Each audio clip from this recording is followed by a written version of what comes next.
জ্বালাচ্ছিস কেন? কাঁচি হলুদ আনতে বলেছিস মাকে? হ্যাঁ, কাঁচি হলুদ এনেছে। ভিডিও করছে, ভিডিও করে ভিডিওই করছি।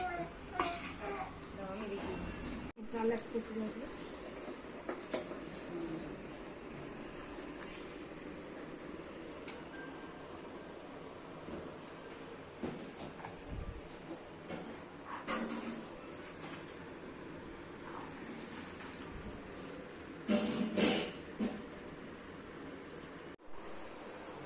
এখানে মোটামুটি সব গোছানো হয়ে গেছে।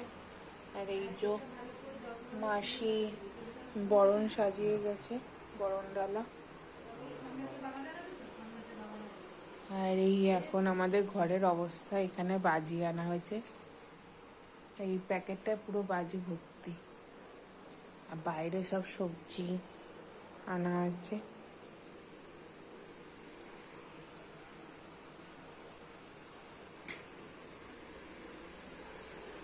আমার আর ভাল লাগছে না, কোনো কাজ করিনি, তারপরেও আমার ঘুম পাচ্ছে। এখানে 12:30 ও 1টা বাজতে যায়, আর বাবু পিছনে উল্টে ঘুমাচ্ছে।